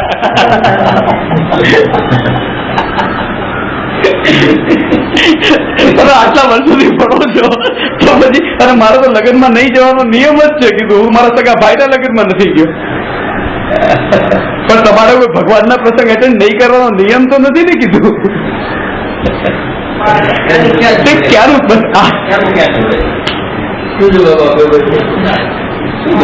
કાંઈ નહીં, કે હવે આવશું, ઉદઘાટનમાં આવશું. આ જગત પણ નહીં. આ આપણે બધા એક ઓપિનિયનના ચશ્માથી જોતા હોય. પોતપોતાનો opinion. બધાને પોતાનો બધી વસ્તુ આપણે પોતાના ઓપિનિયનના ચશ્માથી, ઓપિનિયનના ચશ્મા વગર કાઢી દે. એ સ્વાર્થ અને એ પછી એ છૂટી જવું એનું નામ સંસાર છૂટી ગયો. હવે સંસાર નથી. સંસાર એટલે પોતાના ચશ્માથી જગતને જોવું, અને મુક્તિ એટલે એ ચશ્માને હટાવી દેવા. ઓપિનિયન કીધું ને એટલે હમણાં એક બ્રેક આવ્યો કે અક્ષય કુમાર એવરી 12 મહિનામાં 5,000 તત્વજ્ઞાનની ચિંતનની ધારામાં કન્ટિન્યુટી રહે તો આ પત્તો લાગે, નહીં તો ન લાગે. ખાલી મને તો એવું લાગે એક અઠવાડિયા માટે પણ જો હું કોઈ સ્ટુડન્ટને ન મળું ને ન સાંભળે ને તો બીજી વખતે એને મળું ત્યારે એનું આખું રૂપ જ એવું અલગ હોય. ઘરે શું કર્યું તો મેં કીધું એક અઠવાડિયાનો પણ આમ ગેપ પડે ને તો એના પછી લાગે કે જો આટલી આપણી કન્ટિન્યુટી રહી છે, થાય છે. તમે નિયમ કરો ચલો મારે દર અઠવાડિયે 2 કલાક ઘરે બેસીને સ્વાધ્યાય કરવો છે, નહીં કરી શકો. પણ અહીંયા જો નિયમ રાખીને આવતા આ થશે, પેલું નથી થતું. એટલા માટે કે આની લિંક રાખવા માટે થઈને એક નિયમની જરૂર છે. ઘરે પણ એક આખો એવો હોવો જ જોઈએ કે ચલો હું 2 કલાક રોજ સ્વાધ્યાય કરી શકતે. નિયમ કરો. કૃપાવર્ધનનો તો નિયમ હતો સ્વાધ્યાય કર્યા વગર, અને એ નિયમ કે સ્વાધ્યાય કરીશ, ક્યારે સ્વાધ્યાય રહી ગયો હોય તો દુકાન પર બેસીને પણ કરીશ. અને એક સાથે ભાગીદાર હતા. હવે એ દુકાન પર સ્વાધ્યાય કરવા માટે બેસીને દુકાન પર ધ્યાન ના આપે તો એ ટાઈમે કીધું મારો સ્વાધ્યાય જયારે બાકી રહી ગયો હું સ્વાધ્યાય કરીશ ને એ વખતે જેટલું પણ નુકસાન થશે બધી ભરપાઈ પણ હું કરીશ, પણ હું મારો સ્વાધ્યાય નહીં છોડું. આ ત્યારે થાય જયારે અંદરથી એની મહિમા આવી.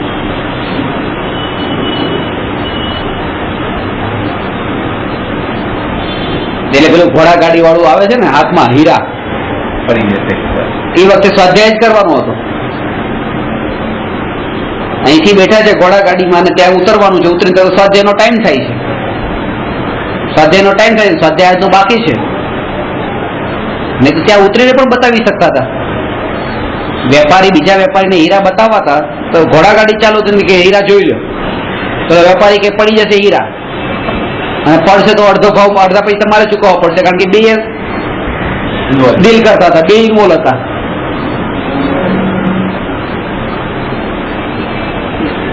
કેવી હાલત થાય, કેવા હાલ થાય એ આમાં પૂછો તો હીરા. આ તો 1 રૂપિયા 2 રૂપિયાના સિક્કા હોય ને તોય આપડે ઉભો ધીમી આગ પડી જશે. હીરા મારું હોય તે જતું નથી, જાય છે તે મારું નથી.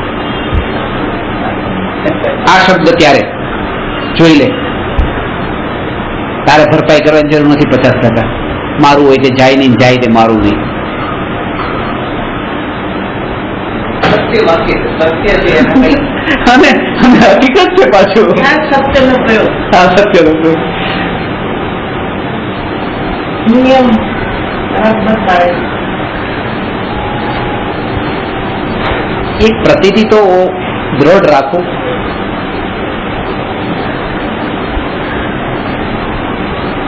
જે કંઈ પણ છે બધું ઉદય અનુસાર છે, આમાં મારું કરતા પણ કશું જ નથી. અત્યારથી પૈસા બચાવીને રાખો, પૈસા ભેગા કરીને રાખો, દવા દારૂ માટે કામમાં આવશે, તબિયત માટે કામમાં આવશે, કઈ કામમાં નહીં. બેંકમાંથી લાવીને આપનારે બેંક આ પૈસા બેંકમાં પડ્યા રહેશે.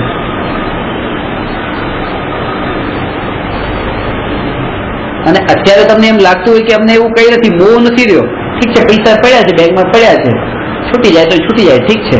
પણ એમ નથી, હજી પૂરેપૂરો મોહ પડ્યો છે જે પકડમાં નથી આવતો. એ બેંકના ખાતામાંથી માનો એ 100 રૂપિયા કપાઈ ગયા હોય તો ચેક કરશું સ્ટેટમેન્ટમાં કે શેમાં કપાણા. આમ કહીએ કે ફરક નથી પડતો, પણ એ ફરક પડે છે. એ જાણવાની ઉત્કંઠા જે ઉઠીને અંદરમાં એ જ બતાવે છે કે ફરક પડે છે. હજી ભલે લાખો રૂપિયા પડ્યા હોય પણ ત્યાં ફરક પડ્યો છે. અને આનો ભલે ગાય નથી આપતી બેંક પણ એ ચાલશે, પણ 100 રૂપિયા ખપાવાના જોઈએ. આ તેના ખપાના.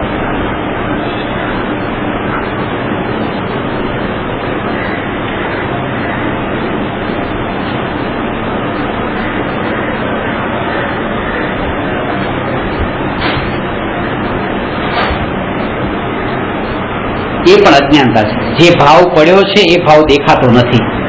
મોહનો ભાવ પણ પકડમાં આવતો નથી. એનું કારણ છે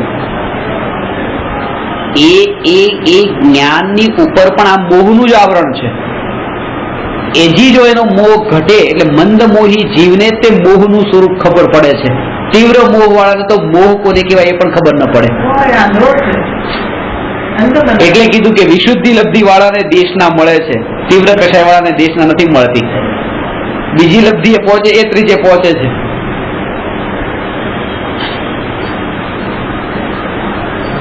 ભાવ ત્યારે કહેવાય છે. અને કસાયનો અભાવ છે.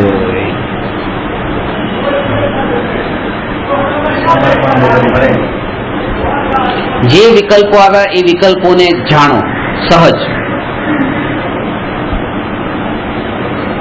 એને એ વિકલ્પોને એટલું જોર ન આપો. જોર ન આપો એટલે એ વિકલ્પોને પકડી ન લો. મને આવા ભાવ થયા, આવા ભાવ થયા, આવા ભાવ થયા, મને કઈ થયું નથી, હું જાણનાર જ છું, હું જાણનાર જ છું. હા, એ વિકલ્પ મને થયા એમાં પાછો એવો અટકી જાય કે એ જ પાછા વિકલ્પ નવા વિકલ્પનું કારણ બને.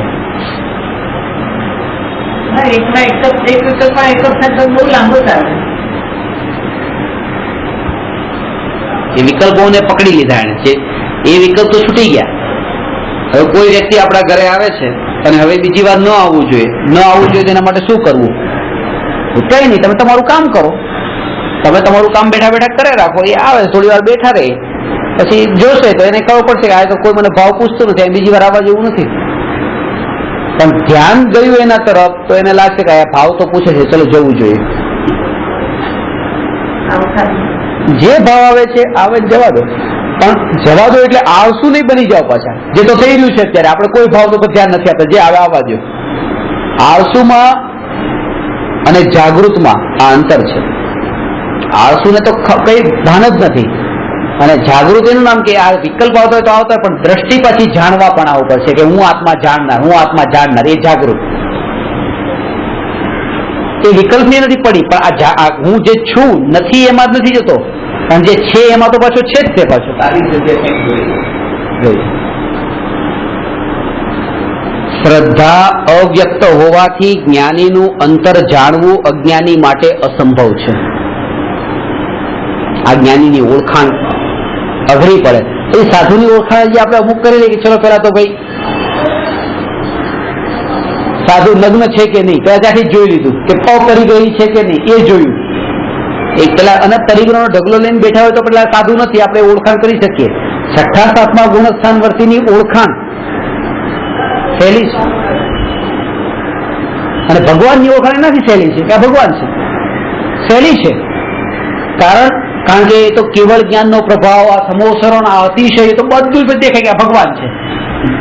ભગવાન કરતા મુનિની ઓળખાણ કરવી અઘરી પડે. મુનિ કરતા સમ્યક દ્રષ્ટિની અંતરની ઓળખાણ એનાથી અઘરી, અને સૌથી વધારે અઘરી અજ્ઞાનીઓની ઓળખાણ કે એના અંદર શું ચાલે, એની કેવી સ્થિતિ. એનું કારણ છે કારણ કે જેટલી એ આત્મામાં પારદર્શકતા, એ આત્મા જેટલો ટ્રાન્સપરન્ટ થતો જાય છે એટલું બધું દેખાતું જાય છે. પછી હવે કઈ છુપાતું નથી.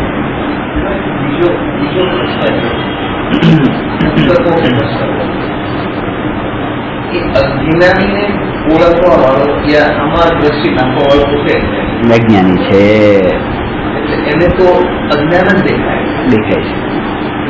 એનું અજ્ઞાન જ બોલે છે ને જે છે. એની કોઈ શક્તિ નથી કે એ ચોથા અવસ્થાને ઓળખી શકે. બરાબર છે. જ્ઞાની અજ્ઞાનીને કોઈ દિવસ જોઈએ નહીં.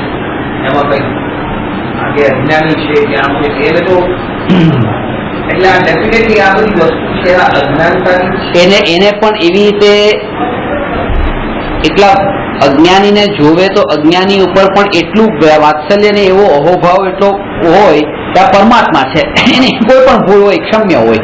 એને ભૂલ નહીં દેખાય, એમાં એની આત્મા દેખાશે. એટલે એને અજ્ઞાની નહીં લાગે. એટલે ફ્રાન્સમાં જે ટૂર સિટીમાં છે ને એક ભાઈને એવી રીતે મને ત્યાં જતો તો પર્યુષણ હતા. મેં મારા ઉકાળેલું ને ગરમ એવી રીતે પાણી ગાળેલું એવી રીતે તરત લઈને આવ્યા તો પેપ્સી લઈને આવી ગયા. 3 વાર ઉકાળી છે, ગાળી છે, મૂકી દીધી યુરોપિયન ત્યાં. હવે એ વખતે એમ લાગ્યું આ તો ઘર આ શું કરે છે. ના, હવે એમ લાગે કે ના પરમાત્મા છે. અજ્ઞાનતા છે, અજ્ઞાનતા પર હસવાનું ન હોય, કારણ કે મારા ગુરુદેવ મારી અજ્ઞાનતા પર હસ્યા નતા, મને પરમાત્મા જ કહીને બોલાવ્યો. બસ તો મારે પણ કોઈ પણ જીવને પરમાત્મા રૂપે જાણવું, એની અજ્ઞાનતા પર હસવું નહીં. પછી તમે શું કર્યું? એ પેપ્સી આ તમારી અજ્ઞાનતા છે, પણ હવે મારે હસવું નથી. ના એટલે ના. આમાં એક વસ્તુ એવી છે પીવાની છે પર્યુષણ ચાલે. તો પછી તમે એને જવાબ સમજાવ્યું ને પછી, એ તો પછી બેસીને બધું એમ. સમજાવે. આમાંથી રસ્તો કાઢવાની ખબર પડી. ના, એ તો સમજાવે. કોઈને પણ આવું કોઈ પણ આવી ભૂલ કરે. એક બેન છે, એક બેન કે હું નોનવેજ માટે પૈસા ન ચૂકવું, નોનવેજ માટે હું પોતે ન ખાઉં, નોનવેજ કોઈ ખાય તો એના માટે હું બિલ ન ચૂકવું. એની બેન પણ મને તરત જ કહી દીધું કે પણ એ ડ્રિંક લે છે કે હા સર એ વાત સાચી, ડ્રિંક લઉં છું પણ નોનવેજ માટે પૈસા નથી ચૂકવું. બરાબર છે, બરાબર, કઈ વાંધો નહીં. હું જાણતો નથી કે એની અંતરની પ્રોગ્રેસ જે આત્મા સુધી જવાની છે કેવી ચાલતી હશે, શું ચાલતું હશે. હું સીધો તે સ્ટેમ્પ મારી દઉં કે આવા મારે યોગ્ય નથી. ક્યારેય છે ને, અરે 1 મિનિટમાં એનું દારૂ છૂટી જાય, પણ મારા દિમાગમાં તો પકડાયેલું જ રહે. ટ્રેન છૂટીને પકડાયેલી રહી. એને ક્યારે છોડી દે ખબર જ ન પડે આપણને. એવું જ થાય. એને ક્યારે છોડી દીધું આપણે, પણ આપણા મગજમાં પકડાઈ ગયું કે એ દારૂડિયા. કોઈએ કીધું કે ત્યાં ગયો પણ ત્યાં બધા આત્માની તો વાત જ નથી, ત્યાં બધું અજ્ઞાનતા વધારે. ત્યાં પછી આપણને એવું લાગે કે આપણે જે જોઈએ છે કે આ અજ્ઞાનતા છે, તો પેલી અજ્ઞાનતા તો આપણી જ છે કે આપણે અજ્ઞાન દેખાય છે. બસ એ જ અજ્ઞાનતા છે. બીજાનો દોષ દેખાણો એ જ પોતાનો દોષ છે. પોતાની અજ્ઞાનતા છે, પોતાની બહુ મોટી ભૂલ છે કે બીજાની ભૂલ જોઈએ છે.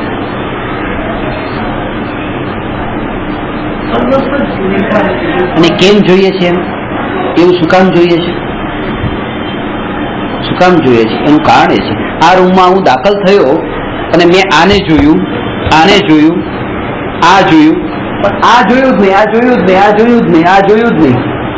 કારણ કે હું એને જોઉં છું જે મારે જોવું છે, જેમાં દ્રષ્ટિ છે, મારો રસ જેવો મારો રસ છે, જે અમારી સુખ બુદ્ધિ છે, જેની સાથે હું જોડાયો છું, તન્મયતા છે, બસ એ જ મારે જોવું છે, એ જ મને દેખાય છે.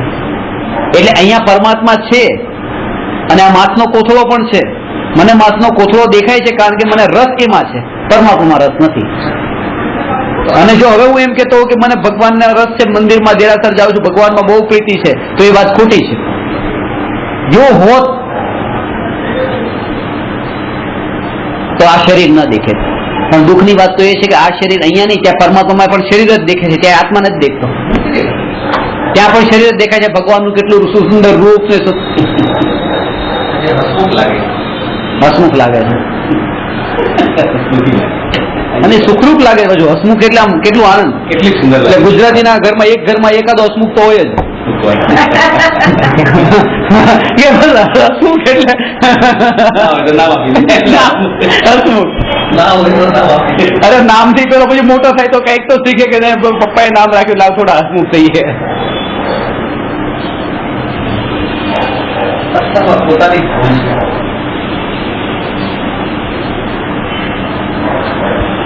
પોતે આમંત્રણ આપ્યું છે દરેક પરિસ્થિતિને.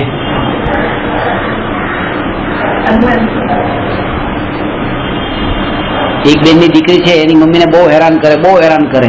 એ બેન તો મને કે સર કે કંકોત્રી મોકલાવી હતી, મને મળી નથી, દીકરીને લગ્ન છે, તો કે ના કે આજથી લગભગ 22 વર્ષ પહેલા મોકલાવી હતી. મેં કેમ 22 વર્ષ પહેલા તો એને જન્મ એનો તો થયો કે હા કે એ તો એને જયારે અહીંયા બોલાવવાની હોય તો કંકોત્રી લખીને, આ કંકોત્રી મેં જ આપી છે, મેં બોલાવી છે, એમાં કોઈ જવાબદાર નથી, મારા કયામાં નથી. તો મેં મારા જ કોઈ કર્મના ઉદય છે કે મેં કંકોત્રી લખી મોકલાવી દીધી અને એને બોલાવી, આવી જાય, એનો કોઈ દોષ નથી. બધી પરિસ્થિતિનો બસ મૂળ કારણ હું છું. અને આમ જો તો એ બધામાં પણ એ કારણ પણ જે છે એ પણ હું નથી, કારણ કે એ કર્મ છે અને કર્મ હું નથી. કર્મ હું નથી. તો કર્મ હું નથી તો કર્મના ઉદયથી થતા સંયોગો એ બધું હું નથી.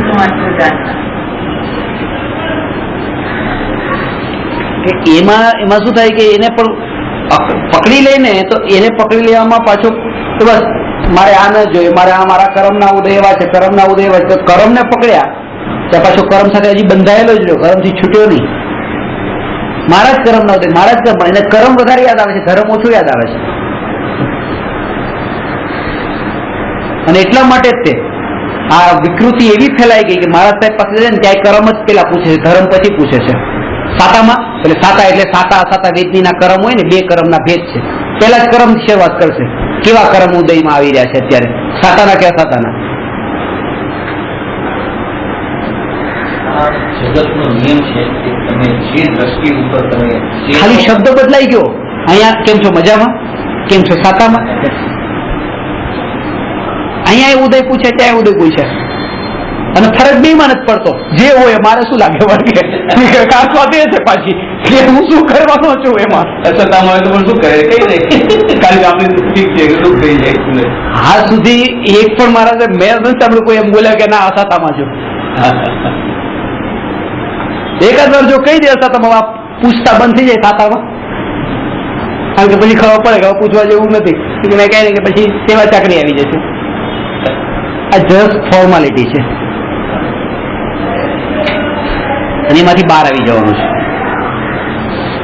એટલે એમ નથી કહેતો કે પૂછતા નહીં પાછા. ખાસ વાત એ છે કે ઉદય કરતા પેલા પરિણતિ ઉપર જોર આપવું, કર્મ કરતા ધર્મ પર જોર આપવું. એમ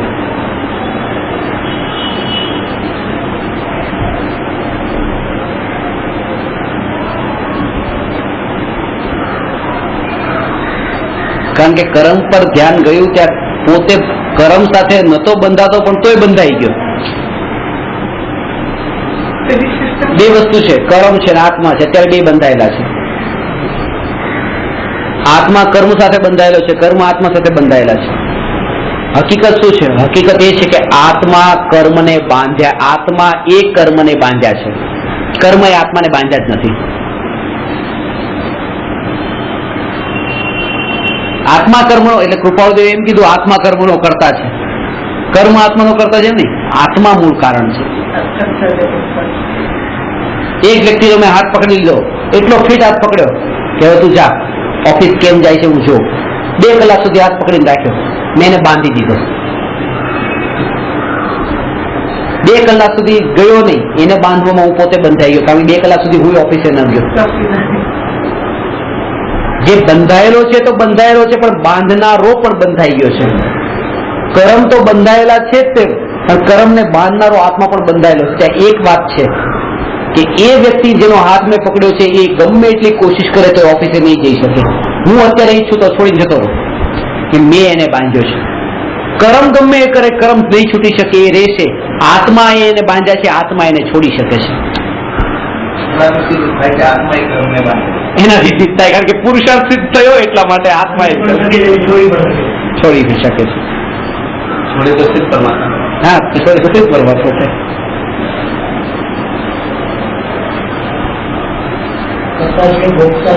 પણ બીજાને બાંધવાના ચક્કરમાં આપણે બીજાને પોતાના અંડરમાં કરવાના ચક્કરમાં આપણે એ વાત ભૂલી જઈએ છીએ કે આમાં હું પણ બંધાઈ ગયો ક્યાં, એ યાદ નથી આવતો આપણને. ડિટેલ એટલે એનું રિયલ વસ્તુ છે કે કોઈના કમિટમેન્ટમાં લેવા માટે આપણે પેલા સમય. હમણાં જોજો, આ સામે સામે કોઈ છોકરો છે, એનું ધ્યાન પેલી બાજુ છે. હમણાં એને છે ને મારું અને દુઃખ પહોંચાડે, એક મારું, હવે મારું, એથી ત્યાં સુધી પહોંચ્યો, એના પેલા દુઃખ તો જે એને પહોંચ્યું નથી, અહીંયા દુઃખ પહોંચી ગયું.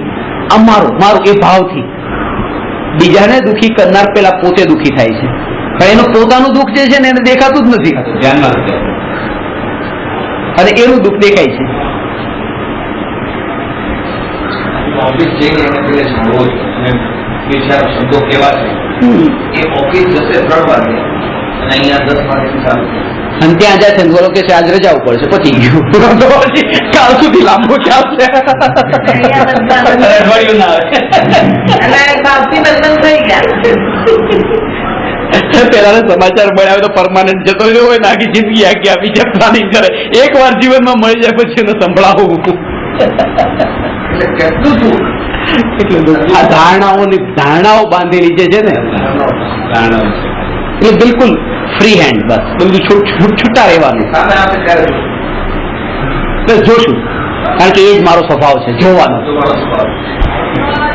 કરશું કઈ નહીં, જોશું.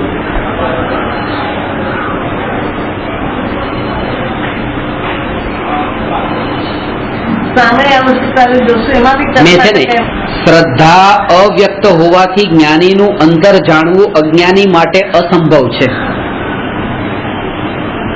ખાલી જ્ઞાનીનું જ નહીં, અજ્ઞાનીનું પણ અંતર જાણવું. અજ્ઞાની પાસે તો એની દ્રષ્ટિ નથી, તો એ જોવે કેવી રીતે? દ્રષ્ટિ હોય એની તરફ જાય નહીં. એટલે આ વસ્તુ છે જ ને, કલ્પનામાં દેખાય છે. ચારિત્ર મોહનો ઉદય ક્ષણિક છે, આ વાત ખાસ સમજવાની છે. એ ક્ષણિક જો પ્રતીતિમાં આવે તો પછી વર્તમાનમાં એ ભાવને લઈને કોઈ કશાય ન થાય પોતાને, પણ એ આપણને હંમેશા એમ જ લાગે છે. મને કોઈ દાઉદ ઇબ્રાહિમનું ઈમેલ આઈડી આપ્યું અને મને કીધું મને કે તમે તમારું વેબસાઇટ મોકલાવો, એને થોડા પ્રવચન મોકલાવો, એને શીખવાડો થોડું. એટલે બીજા આખું ટોળું બેઠું હતું. શું કે એમને કે રાખવાના છે કે પંડિતજીને હજી, એમ કેવું એને ક્યાં કોન્ટેક્ટ કરાવો છો, કારણ કે ઈમેલ મોકલે તો એમનું ઈમેલ છે ને, ઈમેલ ઉપરથી બધું શોધીને કે આ આવી રીતે કોણ મને હેરાન કરે છે, કે ઉલટો મને ડરાઈ દીધો કે આમ તમે આ બધું કરતા નહીં, કે બધા ટોળા વાળા કે આ ભાઈ તો આવા આવા તમને તું બતાવે છે. અને એની પાસે દાઉદ ઇબ્રાહિમનું ઈમેલ આઈડી ક્યાંથી આવ્યું કે એમનો શું કોન્ટેક્ટ, ક્યાંથી કોન્ટેક્ટ થયો? મેં કહ્યું જો વાત એમ છે, એ પણ જો અત્યારે અત્યંત વિનય ભાવથી બંધ પરિણામથી અત્યારે કે ને, તો એને સંભળાવવામાં પણ મને વાંધો નથી, કારણ કે એ જે પણ હિંસક છે, જે પણ પાપ છે, પાપી છે, એ અત્યારે વર્તમાન પર્યાયમાં છે. આગલા પળે શું થાય એ હું જાણતો નથી. એને હું પરમાનન્ટ સ્ટેમ્પ ન મારી દઉં કે આ પાપી છે, આ અજ્ઞાની છે, આ અધર્મી છે. આગલા પળે એ મારાથી આગળ પણ હોઈ શકે. હું આગળનું કઈ જાણતો નથી, મને એટલી દ્રષ્ટિ મારી આગળ તરફ ગઈ નથી, એટલે હું કોઈ પણ વ્યક્તિ પ્રત્યે એવો સ્ટેમ્પ ન મારી દઉં. એટલે હું ઘણી વાર કહું છું કે અત્યારે તમે મારી પાસે આ સાંભળો છો, અહીંથી અત્યારે તમારું શરીર છૂટી ગયું,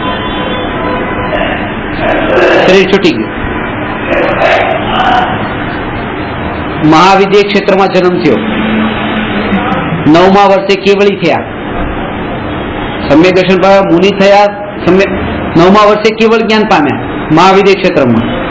આજથી 10 વર્ષ પછી 9મા વર્ષે ત્યાં કેવળી થયા. 2012 છે, 2022ની સાલમાં હું અહીંયા ક્લાસ આપતો હતો. 2022ની સાલમાં પાછો ક્લાસ આપું, ક્લાસની શરૂઆત કરી. નમો યંત્રાણમ નમો સિદ્ધાણમ. જે 10 વર્ષ પહેલા જે મને હાથ જોડીને મસ્તક ઝુકાવીને વિનય કરીને મારી બાજુમાં બેઠા હતા, 10 વર્ષ પછી હું એમને વંદન કરીને પ્રવચન ચાલુ કરું છું. હું હજી અહીંયા જ છું. એ અર્યન થઈ ગયા, કેવળ જ્ઞાની થઈ ગયા. નમોકાર મંત્રમાં વંદન કરું છું. કોણ કયા જીવને હું અંડર એસ્ટિમેટ કરી દઉં કે આ જીવ તો શું ખબર નથી. એટલા માટે ગુરુદેવ વારંવાર કોઈ પણ જીવ આ કરી શકે છે, ગભરાવાની જરૂર નથી. ગભરાઈશ નહીં તો ગભરાઈશ નહીં. વારંવાર કહેતા ગભરાઈશ નહીં. ત્યાં પંડિતજી આગળ બેસો ને તો ગુરુદેવ ને કહેતા, ગુરુદેવ તમે આ નહીં કહો, ગભરાઈશ નહીં. આ બધાને આ કોઈ ગભરાય એવા નથી, આ બીજાને ગભરાવી દે એવા છે. આ કોને ગભરાય એવા છે સંસારના દુઃખથી? અત્યારે નરકના દુઃખની વાત કરીએ છીએ, નિગોદના દુઃખની વાત કરીએ છીએ, કઈ નથી થતું.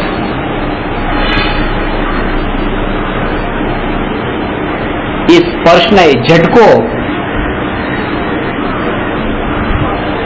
ભલે મરણના વિચાર પેલા કેટલાય કરે, પણ એ ઝટકો નથી કે બસ પપ્પાનું મરણ, પણ એવો ઝટકો નથી લાગતો.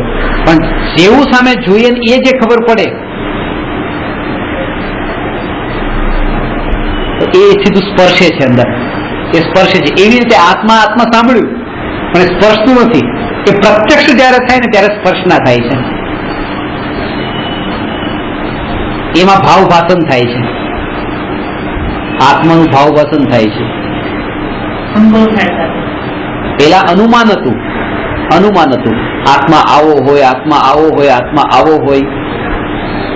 પછી એ અનુમાન જ અનુભવ થયો. દીકરાએ પપ્પાને પૂછ્યું, પપ્પા વાઘ કેવો હોય? વાઘ હોય, 4 પગ વાળો હોય, મૂછો વાળો હોય, પૂંછડું હોય, વાઘ આવો હોય, બધું બતાવે. વાઘ કેવો હોય? વાઘ બતાવો. છટ્ટા વાળો હોય, વાઘ કેવો હોય બતાવો. બેટા કીધું, ત્યાં બિલાડો નીકળ્યો. જો બેટા આવો વાઘ હોય, આવો જ 4 પગ વાળો, પૂંછડા વાળો, પણ આ જે મોટો હોય આવો જોઈએ. આ બિલાડાને બતાવીને પિતાએ દીકરાના વિચારોમાં વાઘનું માળખું તૈયાર કરાવી દીધું.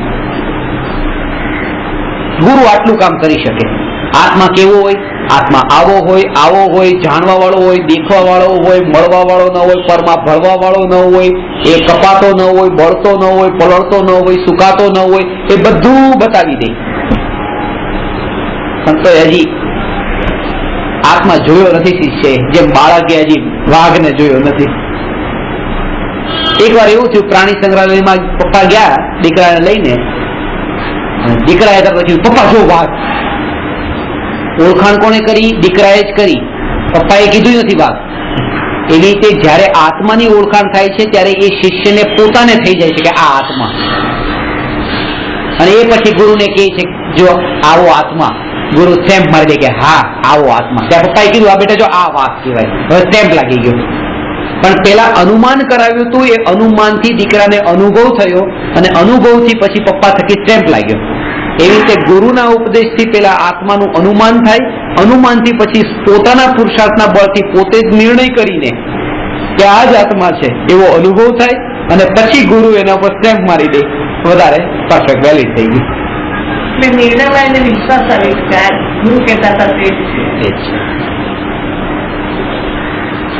પણ ખાસ વાત એ કે જ્યારે એને મેન શરૂઆત ક્યાં થઈ કે જ્યારે એ પિતાએ બિલાડો એને બતાવ્યો ત્યારે એનું ધ્યાન પૂરેપૂરું હતું બિલાડામાં.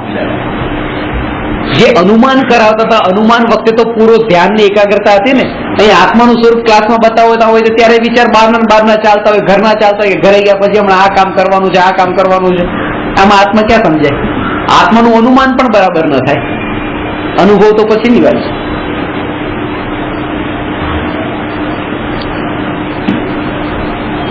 ચારિત્ર મોહનો ઉદય ક્ષણિક છે, તેથી રાગાદી ભાવ ક્ષણિક છે.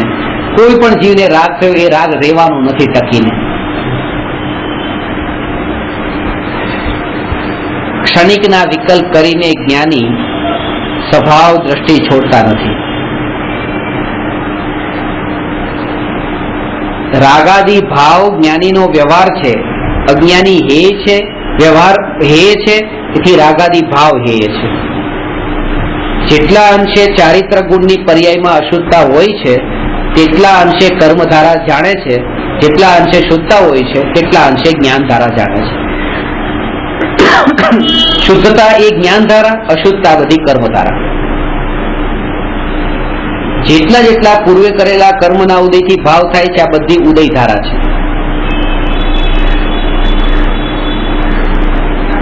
એ જાણી લે છે, એના અંદર પકડ, એના ઉપર દ્રષ્ટિ નથી કરતા, ઉદયને જાણી લેતા. એટલે પછી ઉદય યાદ નથી આવતા, વીતેલા ઉદય.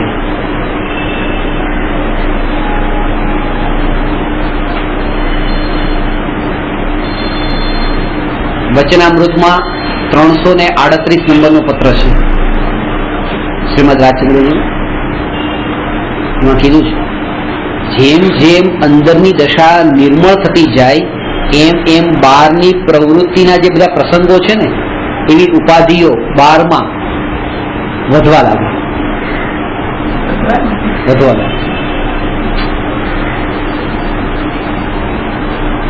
અંદરની દશા નિર્મળ હોય, બહારની પરિસ્થિતિ એવી થવા લાગે. કેમ કે જો પરિસ્થિતિ આવી વિપરીત કે મુનિરાજ આદિના મૂર્છદેવને એવી પરિસ્થિતિ 1 વર્ષ સુધી આહાર ન લેવા વાળી સ્થિતિ કેમ આવી? આટલી પ્રતિકૂળતા કેમ? બાકી બધા સાધુને આહાર મળી જાય અને મુનિરાજ ઋષભદેવને કેમ ન મળે? એટલા માટે, કારણ કે અંદરની પરિણતિ નિર્મળ હતી. 46 પ્રકારના અંતરાય ન હોય એવો જ આહાર લવ, એટલે આટલો શુદ્ધ આત્મા જે થયો હોય એને ઇઝીલી ન મળી રહી.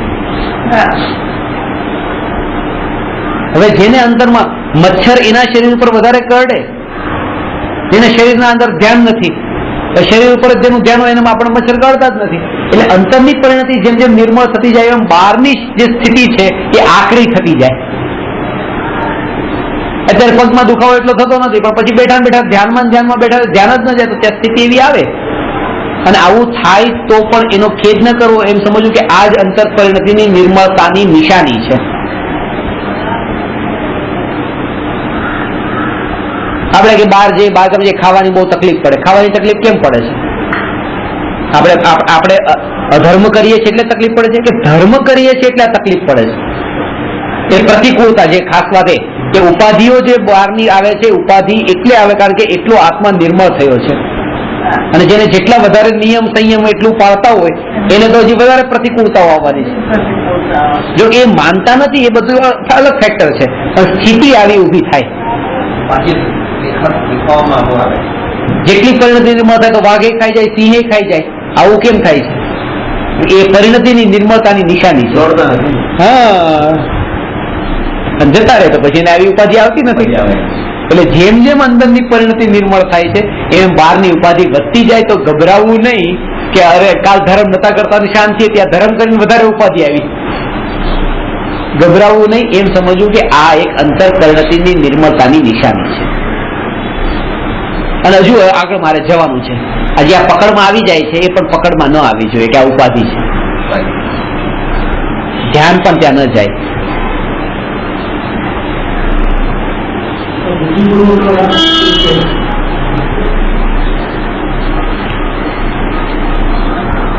વિચારધારો પ્રગટ કરી રહ્યા છે બધાનો પર કે તમે આ શર્ટ કેમ કરી, તમે જે કરી નાખો આ પોતાની માન્યતા. એટલે જેટલા અંશે કર્મધારા છે એટલા અંશે અશુદ્ધતા એ પણ જાણે છે. પાણીમાં એ કચરો નીચે તળિયે પડેલો છે, 100 રજકણ પડેલા છે એ પણ જાણે છે, અને જેટલા ઉપર નથી મળેલા અને પાણી ચોખ્ખું થયેલું છે એને પણ જાણે છે. અને એ પણ જાણે છે કે આ સ્વભાવ છે ને હજી આ મેલ આટલો પડ્યો છે, આ કાઢવાનો બાકી છે અને એ પુરુષાર્થથી નીકળશે. હું શું કરું? ખાલી બસ આટલું પાણી પીતો જાવ, એ છૂટું પડી જશે. હું શુદ્ધ સ્વભાવનો અનુભવ કરતો જાઉં, અશુદ્ધતા ઓટોમેટિક પડી જશે, નીકળી જશે, છૂટી થઈ જશે. દ્રષ્ટિ કાઢો, કારણ કે તે તો કર્મનું જ પાન થશે.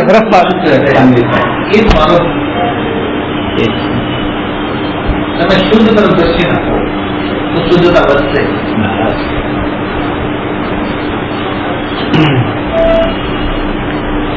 નમો અરહંતાણમ નમો સિદ્ધાણમ નમો આયરિયાણમ નમો ઉવજ્જાયાણમ નમો લોએ સવસાહું